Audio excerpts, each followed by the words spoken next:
dalamnya kurang sangat. Assalamualaikum warahmatullahi wabarakatuh.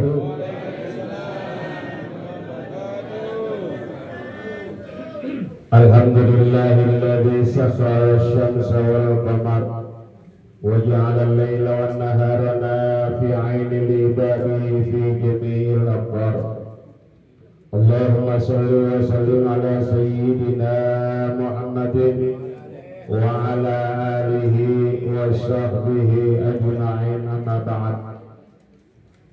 Yang kita hormati bersama Ketua DKM Mushola Ar-Rahman sekaligus panitia peringatan Isra dan Mi'raj Wasilah Subuh Kelurahan Pondok Ranggon. Beliau Ustaz Haji Ahmad Jayadi, guru kita Ustaz Agus Salim, Ustaz Jajan, dan banyak sekali pada kesempatan pagi hari ini para asatidz, Ketua DKM Masjid Mushola yang berada di lingkungan Mushola Ar-Rahman yang tidak saya sebutkan namanya satu persatu, namun tidak mengurangi rasa hormat dan takdim saya pada Bapak Ibu hadirin hadirat sekalian. Puji syukur kita panjatkan kehadirat Allah Subhanahu wa taala atas limpahan karunia nikmat, taufik, hidayah dan inayahnya sehingga pada pagi hari ini kita ditakdirkan oleh Allah Subhanahu wa taala sama-sama bisa hadir bermuajahah, bersilaturahim, sekaligus kita menggugurkan kewajiban kita dalam rangka talibul ilm. Mudah-mudahan hadirnya kita, kumpulnya kita terus diberikan keberkahan oleh Allah Subhanahu wa taala. Amin ya rabbal alamin. Salawat dan salam semoga tetap tercurah limpahkan kehadiran junjungan Nabi besar kita Muhammad sallallahu alaihi wasallam kepada para keluarga, sahabat dan seluruh pengikutnya, termasuk kita tentunya hingga akhir zaman. Bapak Ibu hadirin hadirat yang dirahmati Allah Subhanahu wa taala, jujur kalau saya tahu ini subuh gabungan dan ada guru saya Ustaz Agus Salim, saya kagak datang. Deket saya. Ada Ustaz Agus Salim, Ustaz Jajan, ya Allah, mohon maaf Bang. Saya pikir subuh biasa di mushola gitu. Ya. Ternyata subuh gabungan ini kelasnya beda. Ya. Saya juga mestinya pagi hari ini ada, kalau di ini kan kecamatan ada safari subuh, majelis safari subuh. Kebetulan hari ini tawakufan, ya penutupan kan banyak yang tawakufan sudah sekarang. Ya sekarang safari subuh tawakufan ada di belakang Polsek Cipayung. Ya. Namun walau bagaimana kita ditakdirkan pada pagi hari ini untuk hadir bersama di Masjid Ar-Rahman ini dalam rangka memperingati Isra dan Mi'rajnya Nabi besar kita Muhammad sallallahu alaihi wasallam. Bapak Ibu hadirin hadirat yang dirahmati Allah Subhanahu wa taala, Isra dan Mi'raj itu adalah salah satu peristiwa yang maha dahsyat yang terjadi pada diri baginda Rasulullah sallallahu alaihi wasallam. Akal terlalu kecil untuk menerima peristiwa Isra dan Mi'raj. Ya, akal kita ini gak cukup untuk menerima peristiwa Isra dan Mi'raj Nabi kita Muhammad SAW. Kenapa? Karena peristiwa Isra dan Mi'raj adalah peristiwa yang dijalankan oleh Allah Subhanahu wa taala kepada baginda Rasulullah SAW yang jarak tempuhnya sangat jauh, waktunya sedikit. Betul. Dari Masjidil Haram ke Masjidil Aqsa, dari Masjidil Aqsa nembus lapis langit yang ketujuh, naik lagi sampai ke Sidratil Muntaha, bahkan ke arasy-Nya Allah Subhanahu wa taala. Di dalam surat Al-Isra ayat yang pertama masyhur, ayat ini sering kita dengar pada saat peringatan Isra dan Mi'raj. A'udzubillahi minasyaitonir rajim. Bismillahirrahmanirrahim. Subhanalladzi asra bi'abdihi lailan minal masjidil harami ilal masjidil aqsa alladzi barakna haulahu linuriyahu min ayatina innahu huwas samiul basir. Al-ayat. Kata Allah Subhanahu wa taala, subhanalladzi maha suci zat, Allah yang berfirman, Allah sendiri yang mensucikan dirinya. Dalam kerangka apa? Dalam kerangka Allah mengagungkan peristiwa Isra dan Mi'raj. Asra yang telah memperjalankan bi'abdi hambanya lailan pada malam hari. Maha suci zat yang telah memperjalankan hambanya pada malam hari. Ini berarti kemauannya, kemauan Allah Subhanahu wa ta'ala, bukan kemauan Nabi Muhammad. Kalau udah Allah punya mau, terjadi. Kalau kita punya mau, bisa terjadi, bisa gagal. Betul. Allah yang menjalankan Nabi Muhammad SAW dari Masjidil Haram ke Masjidil Aqsa, nembus lapis langit yang ketujuh sampai ke arasnya Allah Subhanahu wa ta'ala. Makanya perjalanan Isra dan Mi'raj ini dibagi 3 tahapan. Ya, yang pertama perjalanan dari Masjidil Haram ke Masjidil Aqsa, ini alam namanya alam nasut, alam yang mampu diindra oleh manusia. Karena yang namanya Masjidil Haram adanya di bumi, yang namanya Masjidil Aqsa adanya di bumi, di Palestina sana. Bisa dilihat, bisa dipandang, bisa diindra oleh manusia. Itu alam nasut namanya. Kalau sudah dari Masjidil Aqsa nembus lapis langit yang pertama sampai lapis langit yang ketujuh, dari lapis langit pertama sampai lapis langit ketujuh, namanya alam malakut, alamnya malaikat. Manusia nggak bisa nembus ke sana. Tapi baginda Rasulullah SAW diizinkan oleh Allah Subhanahu wa ta'ala untuk masuk menembus lapis langit pertama sampai dengan lapis langit yang ketujuh, alam malakut namanya. Dari lapis langit yang ketujuh tembus ke Sidratul Muntaha mustawa sampai ke arasnya Allah Subhanahu wa ta'ala. Itu namanya alam lahud, alam ketuhanan. Tidak ada yang mampu menembus, bahkan malaikat Jibril yang ikut baginda Rasul sallallahu alaihi wasallam dari Masjidil Haram sampai Masjidil Aqsa, nembus sampai lapis langit pertama, sampai lapis langit yang ketujuh.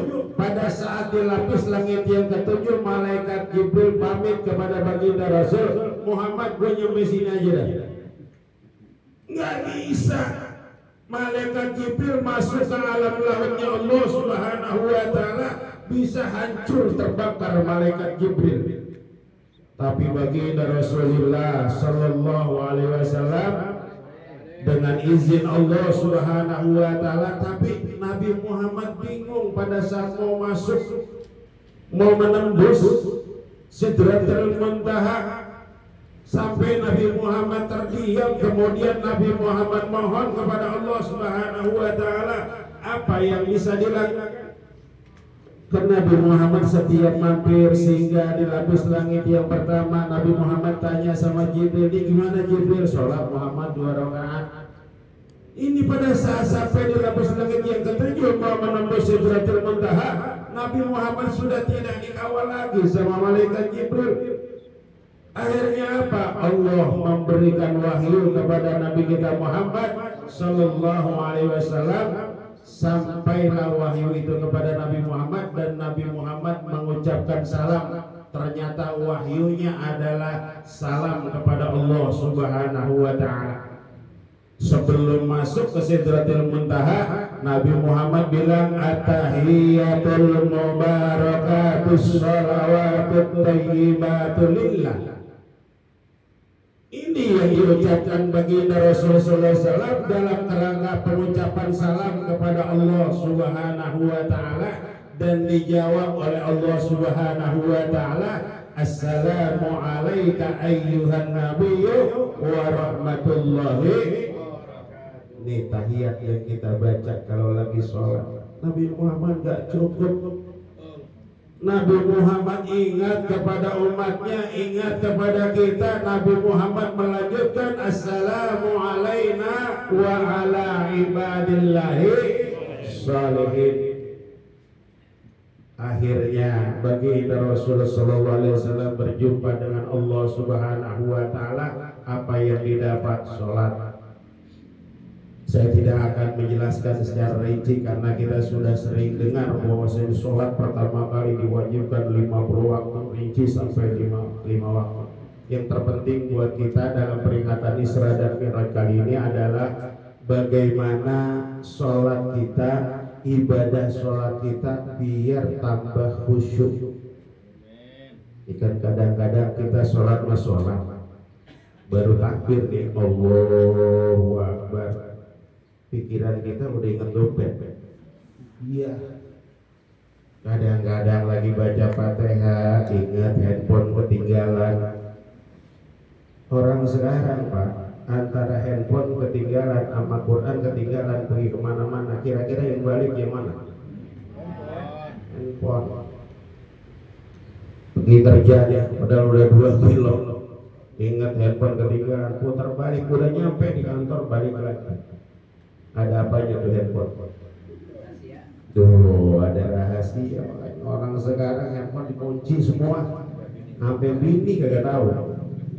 Ya, Bapak Ibu hadirin hadirat yang dirahmati Allah Subhanahu wa Ta'ala, Imam Ghazali di dalam kitab Ihya menjelaskan bahwasanya yang bagi antakhsha di jami'i sholatil hidam, hendaknya seseorang itu, setiap orang itu khusyuk dalam menjalankan ibadah sholatnya di semua sholatnya, dari mulai takbir sampai salam khusyuk.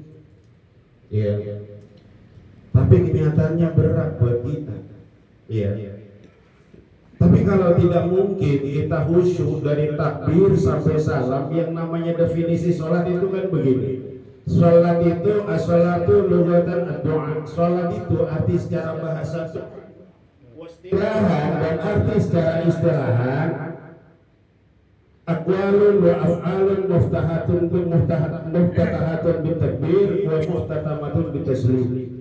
Yang dikatakan salat adalah semua rangkaian perkataan dan perbuatan yang diawali dengan takbir wa muhtatamatun bitaslim, dan kita akhiri dengan salam. Ya. Jadi kalau kita sudah takbir, belum takbir nih, ya, belum salat kita, tapi pada saat kita sudah Allahu Akbar, masuk kita salat. Di situ kita harus mulai khusyuk. Ya, sampai mana? Sampai taslim, sampai salam. Ya. Salam juga jangan sembarangan. Kadang-kadang kalau salam, Assalamualaikum warahmatullahi wabarakatuh, Assalamualaikum warahmatullahi wabarakatuh, halnya bawah. Assalamualaikum warahmatullahi wabarakatuh. Assalamualaikum warahmatullahi wabarakatuh. Baru nengok warahmatullahnya. Ya, assalamualaikumnya ke tengah lagi, warahmatullahnya baru ke kiri. Kadang-kadang barang assalamualaikum warahmatullahi wabarakatuh, kagak ngurusin jadinya, nengok ke semaunya. Ya, ya. Ya. Imam Ghazali bilang, wa illa, apabila kita tidak mampu khusyuk sholat kita dari awal sampai akhir, fabi thalathatil mawadi'a, maka hendaknya kita khusyuk sholat di dalam 3 tempat. Ya, mana? Yang pertama, inda qauli inni wajjahtu wajhiya lilladzi fataras samawati ila akhiril qaul. Yang pertama, hendaknya kita khusyuk pada saat kita membaca lafaz inni wajjahtu wajhiya lilladzi fataras samawati wal ard sampai akhir bacaan. Sesungguhnya inni wajjahtu, sesungguhnya aku menghadapkan wajahku, menghadapkan dadaku, menghadapkan hatiku lilladzi fataras samawati wal ard, kepada Allah, zat yang menciptakan langit dan bumi. Makanya baca doa iftitah, ya, sholat. Makanya ini orang kita ini golongan orang-orang kaya semua. Ya, kenapa kita kaya? Kita ini orang yang menunggu datangnya sholat subuh. Apalagi sholat 2 rakaat sebelum subuh, rakaatil fajri khairi minad dunya wa ma fiha. 2 rakaat sebelum subuh itu jauh lebih baik daripada dunia dan seisi. Ya. kita sama-sama tadi sholat qabliyah, kita sholat subuh ya Allah. Sampai kita pada saat membaca doa iftitah tadi, jangan sampai kita keliling hati kita sampai tidak fokus pada bacaan kita. Inda qauli inni wajjahtu wajhiyah, hadapkan hati kita kepada Allah Subhanahu wa ta'ala. Kadang-kadang takbir aja pikirannya kemana aja ya. Makanya kadang-kadang sholat ya, waktunya gaplek sholat ya kan.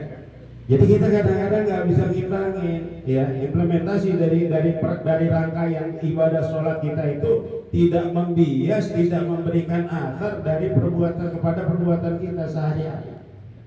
Kalau sholat kita sudah khusyuk, hati kita sudah menyatu, itu nanti akan berathar, akan berbekas pada perbuatan kita, perkataan kita, tindakan, langkah kita, candaan kita. Orang sekarang, naudzubillah, anak-anak sekarang ya Allah Pak, hati-hati sama generasi kita sekarang ya, pergaulannya sudah luar biasa, ucapannya kasar ya. Kalau bukan kita yang mengingatkan, siapa lagi? Luqmanul Hakim pernah berwasiat kepada putra-putranya. Di dalam salah satu wasiatnya, Luqman Hakim pernah bilang ini, ya bunayya inna dunya bahrun amik. Anak-anakku, dunia ini lautan yang sangat dalam. Faltakun safinatuka taqwallah, jadikan perahu kalian untuk mengarungi lautan yang dalam itu takwa kepada Allah Subhanahu wa ta'ala. Bekali anak-anak kita dengan ilmu agama. Jujur, saya mengakui, saya merasakan, saya melihat bahwasanya pendidikan karakter yang berhasil adalah pendidikan karakter yang ada di dunia pondok pesantren. Ya, bisa dipastikan hampir ya 80-90% pendidikan karakter yang berhasil adanya di dunia pesantren. Makanya saya punya anak dua Pak, mohon maaf, dua-duanya saya taruh di pesantren semuanya. Ya, harus buat saya wajib. Bahkan anak saya ini yang pertama, usianya udah berapa? 23 tahun. 23 jalan ke 24 sekarang usianya. Dia mondok ke Jawa Timur, saya bilang, kamu boleh mondok ke sana, tapi pulangnya setahun sekali. Oh siap ya. Puasa aja pulang ke dia. Nggak boleh pulang di luar itu kecuali darurat. Ya. Ini udah 6 tahun Pak, pulangnya puasa doang nih. Besok nggak pulang puasa, bahkan besok pulangnya 8 hari menjelang Lebaran baru pulang, dia udah laporan. Jadi nggak pulang. Karena apa? Karena dulu saya gitu mondok, saya bilang mondok yang dekatnya Pak, bapak saya. Ya, mondok yang dekatnya Pak. Gua khawatir kalau lo mondok dekat lo pulang mulu. Udah ke Jawa aja no, bilang gitu. Dianterin ke Jawa. Kalau anak sekarang kan mondok enak Pak, setiap bulan dijenguk sama orang tuanya, betul? Lah iya, saya jenguk orang tua saya sampai saya 6 tahun di Jawa cuma nganterin doang sekali, kagak pernah tengokin, nggak pernah kayak dibuang. Ya Allah, kata saya, orang-orang pada punya bapak ya, kalau lagi ada yang ngirim, orang-orang pada punya bapak, gue malu sama gue. Enggak, cuma dianterin doang, udah bapak saya nggak pernah nengokin. Nyak saya nih, sampai gini hari kagak tahu pesantren saya, nggak pernah ke sana, sejak bujek kagak pernah nyampe sama dia. Tuh orang dulu kalau mondok, ya orang dulu sama kayak gila Luqman kalau cerita, ya Allah kayak dibuang. Ya, Bapak Ibu hadirin hadirat yang dirahmati Allah Subhanahu wa ta'ala. Tapi walau bagaimana ada athar, ada hasil yang diterima dari itu semua. Nah sekarang yang menjadi bahan pemikiran kita, anak-anak kita saat ini, nilai ketakwaannya tadi yang diwasiatkan Luqmanul Hakim kepada putra-putranya, kita wasiatkan juga kepada anak-anak kita. Sering tegur anak kita, sering luruskan anak-anak kita, sering kita ingatkan anak-anak kita. Jangan sampai anak-anak kita dibesarkan oleh lingkungan saat ini. Bapak Ibu hadirin hadirat yang dirahmati Allah Subhanahu wa ta'ala, faltakun safinatuka taqwallah wal takun hashuha imanuka billah. Jadikan muatan perahu kamu itu iman kepada Allah Subhanahu wa ta'ala. Iman ya. Orang kalau sudah beriman, lisannya akan terjaga. Ya, nggak ngomong guys. Mohon maaf, sekarang kan bahasanya anjir, anjir gitu kan. Anjir itu kan plesetan anjing, Pak. Mohon maaf, itu kasar, jangan dibiarkan. Anak sekarang gampang enteng lisannya mengucapkan itu kepada temannya, walaupun dalam segi dalam kondisi dalam suasana barangkali lagi santai-santai, tapi jadi kebiasaan. Ala bisa karena dia akan keterusan kalau dibiarkan.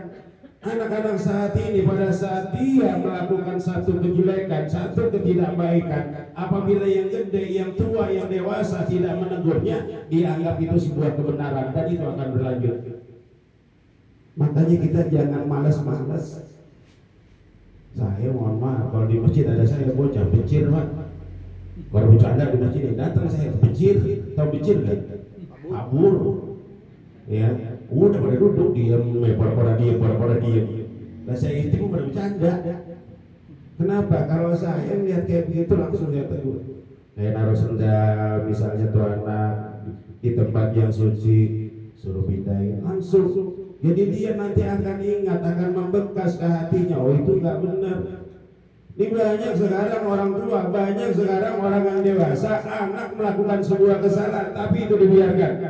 Itu jadi pembenaran buat dia. Dia merasa itu baik-baik saja, tidak ada masalah. Ini, ya kenapa? Keimanan tidak ditanamkan di dalam dada anak-anak kita. Wa takun syiraha tawakal Allah. Jadikan layar perahu kita itu tawakal kepada Allah Subhanahu wa taala. Kalau sudah perahunya takwa, muatannya iman kepada Allah Subhanahu wa taala, layarnya pasrah kepada Allah Subhanahu wa taala, insyaallah kita akan diberikan petunjuk oleh Allah Subhanahu wa taala.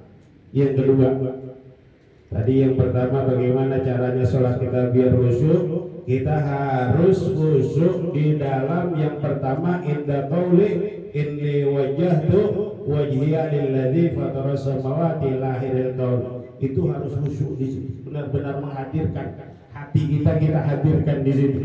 Yang kedua, inda qauli iyyaka na'budu wa iyyaka nasta'in.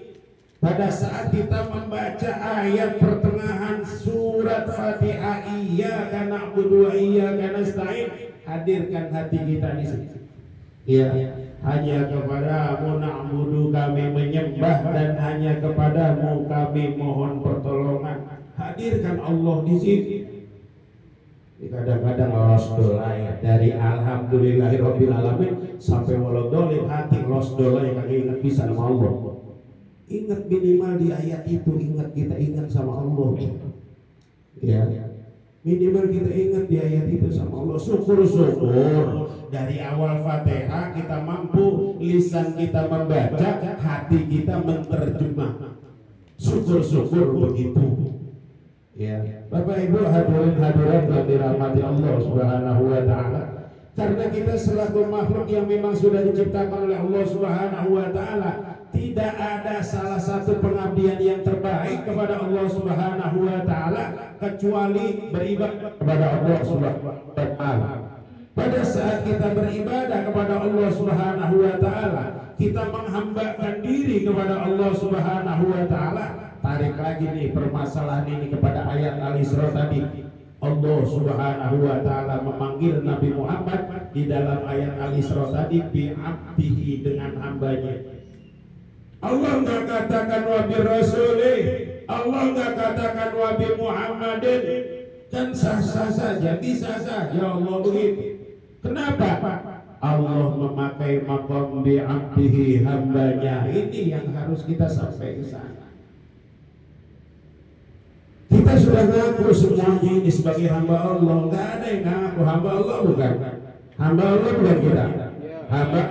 Hamba Allah, tapi Allah mengakui enggak? Mengakui belum? Itu loh jadi masalahnya. Kalau ngaku mah gampang. Ya, kita sholat, kita zikir, kita sholawat, datang subuh gabungan, hamba Allah banget, pakai koko, pakai sarung, hamba Allah banget. Tapi Allah udah ngakuin belum? Tuh, makanya coba jaga keistiqomahan ini. Ya, keistiqomahan hadir di subuh gabungan seperti ini. Ya Allah, mudah-mudahan jadi besar. Ya, mudah-mudahan jamaahnya tambah banyak ini. Kalau urusan agama rada rada susah. Urusan agama ya Allah, ya emang rada susah, tapi dengan kesabaran, dengan keuletan, dengan keistiqomahan nanti Allah akan kasih pertolongan itu semua. Ya, saya ngurusin bocah ngaji di rumah dari 9 orang Pak, sekarang ada 100 orang lagi. Ya, alhamdulillah. Pokok masjid habis maghrib kalau boleh sepi, bagian bocah berisik. Ya, ada 100 orang bocah ngaji sekarang di masjid. Jadi masjid saya walaupun kasnya minim, itu kas masjid rumah itu ya Allah kadang kemarin minus. Lah masjid kas minus tuh itu. Duit teman-teman. Lagi diumum saya nggak ada jadwal khotib, bisa dengerin. Kas minus 400.000 lah, ini bisa apa minus? Berarti ada duit yang kepake. Ada duit orang kepake. Gak apa-apa dah, masjid kagak punya duit, yang penting kegiatan jalan. Iya, saya adain ini. Tiap malam Jumat majelis yasin ratib udah hampir 2 tahun. Anak-anak saya diriin majelis hadroh keliling, sekarang udah hampir 300 orang jamaahnya, alhamdulillah. Ya, terus lagi ibu-ibu ngaji, ibu-ibu ini dari saudara doang. Saudara baru minta ngaji, saya bilang udah jangan di rumah, di masjid aja. Tuh madrasah kosong, kesian bah, daripada pakai wakafnya di madrasah. 5 orang dari 5 orang sekarang 60 orang. Itu kalau ada kegiatan Pak, saya jarang minta dana keluar. Ibu-ibu aja saya pantengin. Bu, besok nih, ayo dah pada ngelis di WA. Dibuatin dulu. Mulai saya digedein dikit saya dah, mampunya 200 biar ke bawah nggak kecil. Paling atas kudu gede dikit. Ya, kalau dari atas gocap, ngeplek ke bawahnya ntar. Gigo jadi ini, coba. Tuh, ya. Jadi ada 4 kegiatan, besok saya tawakufkan juga, tanggal 1 Februari saya tawakufkan juga. Ya, makanya kalau urusan agama udah kenyang, ya, udah kenyang dan itu pasti akan ditolong oleh Allah Subhanahu wa Ta'ala. Secara pribadi saya jujur bangun masjid di rumah habis 4,5 miliar, nggak pakai proposal Pak. Kalau bangun jangan pakai proposal sekarang, nggak usah. Ini musola kan kemarin jelek ini kalau lewat, sekarang udah cakep banget Pak. Ini kalau saya masuk ke salaman kemarin kurang bagus. Sekarang ya Allah pakai alhamdulillah ini. Bangun keren banget. Ya sekarang cakep lengkap sudah. Kenapa saya bangun masjid gak pakai proposal? Dilelang semuanya Pak. Saya lelang semuanya Pak. Tiang 36 lelang. Satu tiang berapa? 1.800.000. Ayo siapa yang mau ambil? 36 tiang dilelang. Ada yang ambil 5. Ada yang ambil 3, ada yang ambil 1. Coba ke proposal antre, paling gue gopay paling gede, betul. Proposal kecil Pak, udah jangan proposal, lelang. Ya, lama kalau ngambil proposal Pak. Proposal habis, duit kagak ada, utang ada di material ada. Bener, ya. Lelang waktu sampai granit saya lelang, terus lagi ngedak saya lelang. Ngedak dilelang sekali diumumin, besok ketawa ada orang tak ngedak aja tadi. Ntar apa kuitansinya kayak saya, ujuk kuning. Habis sudah Pak, 38 juta dibayar 1 orang. Ada orang ngantri duit 50 juta ke masjid, hati-hati bawa sepeda Bu. Ya Allah, nggak ukuran. Ini malaikat atau orang kata saya. Saya lagi di masjid nungguin ada orang datang bawa sepeda, aki-aki udah tua. Waalaikumsalam, Ustaz masjid lagi bangun. Iya Pak, bilang gitu. Saya mau bantuin dikit katanya. Oh iya Pak, berapa? 5 aja. Tulis pikirannya gopek. Larang penampilannya kagak meyakinkan Pak. Ya Allah, diambil tuh plastik hitam di sepedanya. Dia tadi katanya 50 juta Bu. Ya Allah, apa yang gede saya terus gue dari sini. Saya lihat ini orang kok bener bukan di mana. Ya Allah, tuh kalau urusan Allah jangan takut ya. Kalau urusan Allah pasti akan ditolong oleh Allah Subhanahu wa Ta'ala. Yang terakhir sekarang ya, yang terakhir hendaknya kita khusyuk di dalam sholat inda qauli assalamu alayka ayyuhan nabiyyu warahmatullahi wabarakatuh. Yang diucapkan, yang difirmankan Allah kepada baginda Rasul sallallahu alaihi wasallam itu sholawat, tapi diucapkan oleh Allah pada saat Mi'raj. Allah memberikan salam kepada baginda Rasulullah sallallahu alaihi wasallam, ya. Makanya pada saat membaca assalamualaikum ayyuhan nabiyyu, hadirkan Allah, hadirkan baginda Rasulullah sallallahu alaihi wasallam. Bapak Ibu hadirin hadirat yang dirahmati Allah Subhanahu wa taala, udah terang, udah siang, cukup sampai sini.